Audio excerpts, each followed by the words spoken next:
Boeing 737 flight deck sliding window. Now you will be shown how to open and how to close the flight deck window. The lock release handle is squeezed and the handle rotated inwards. The window aft is slided until it locks. To close the flight deck window, the latch mechanism is pulled forward to unlock the window. The lock release in the handle is squeezed. The window is slided forwards until the handle can be turned forward and outboard.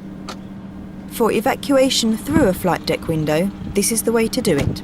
A rope compartment door is opened and the rope thrown out.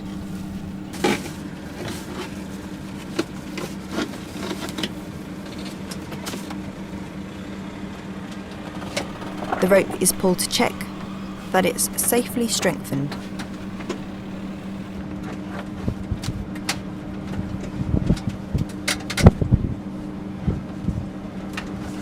One must sit on the frame, facing flight deck, holding the rope tightly. The rope is grasped below the window frame. Legs are slipped out for the descent. Let's hope you never have to evacuate through the flight deck window, but if necessary, you know how to do it. Have safe flights.